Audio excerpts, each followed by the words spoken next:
We are going to connect our Blue Ox to our Jeep, and so we're just making this because there's a bunch of people in the group that are new to the RV life, or they're getting ready to embark on the new RV life, and we just wanted to show kind of how simple it is. Once you get the Blue Ox installed on your RV, and then of course you've got the electrical components and the, I don't know what the heck you even call this, but the towed part on here.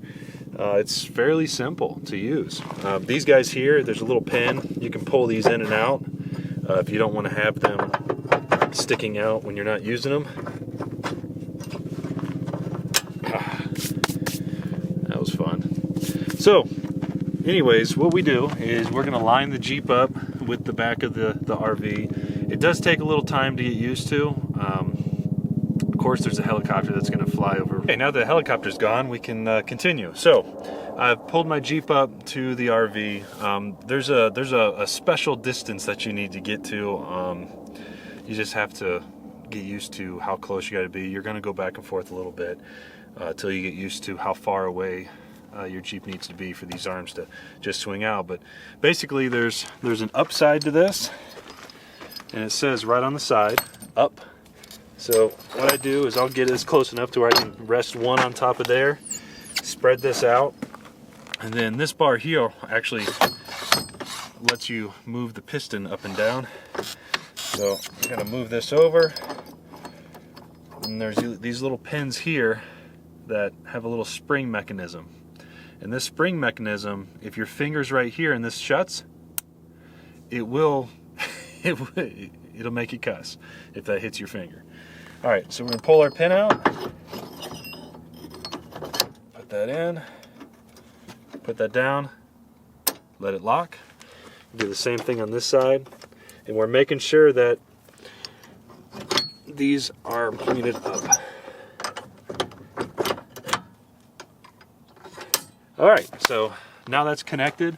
As you can see in this view, it's a little askew, but when you start pulling the RV, it'll actually straighten out. These will pull out and lock into place, and then when you get to where you're going, you'll have to hit these down to unlock them.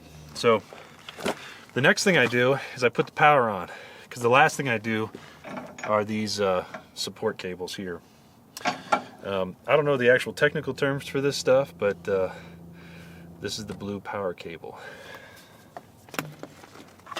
So this is going to go in here.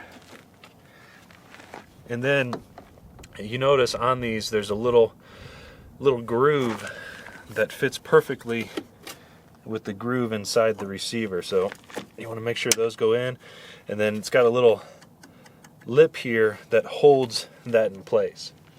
The next thing I do is I put on the breakaway cable. Now the breakaway cable is super important,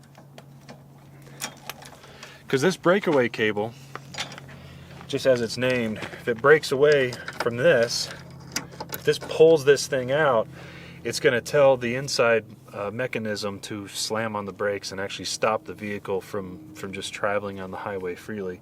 So this is a really important one not to forget. And then lastly, we have our safety straps here. And I cross them. I go from one side to the other.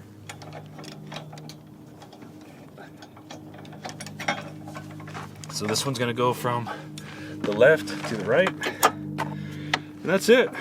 That's all our cables. And I purposely put these below everything, and it kind of keeps this more expensive cable off the ground. Keeps it from dragging. So that's pretty much it. Now let's look at the inside. So before I put the Blue Ox in, what I want to do is grab my keys. I'm going to start it, put it in neutral, put the transfer case in neutral. I'm gonna turn it off. I'm gonna put it in park. Now I'm in neutral. The Jeep will just move. I know this because if I start it, I can do a test. I can put it in reverse, hit the gas, nothing. Put it in drive, hit the gas, nothing. You don't want to put it in park from here without the engine being off, so turn it off and then put it in park.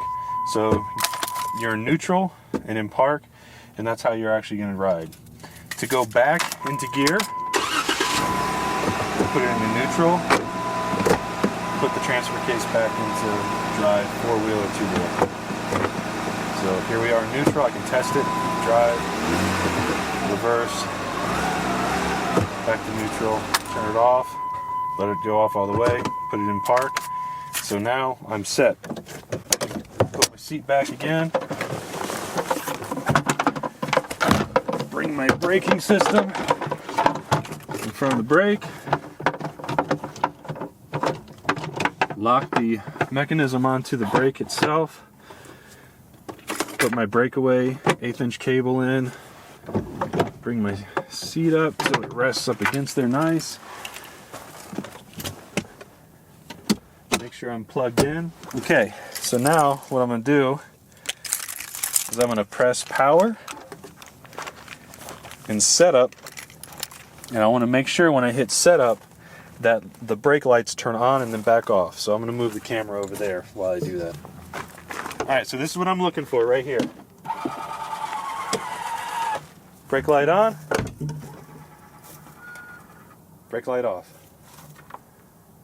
Alright, so the next thing we want to do is make sure that our RF transmitter is on and connected to the braking mechanism in the Jeep. And it comes with a predetermined setting. I've changed my force to 6, and then also if you go into the menu, you have a sensitivity setting. I found that anything above 5 really made it hard on the Jeep's brakes when I was going up and down hills.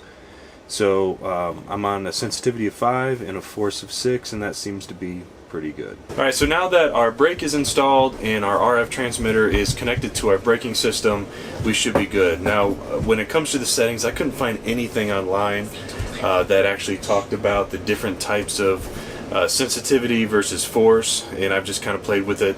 If you're going downhill and the sensitivity is too high, you may not be braking on the RV, but your tow vehicle could be braking and then just burning your brakes up. So you got to be careful with that. So medium sensitivity, medium force should be pretty good.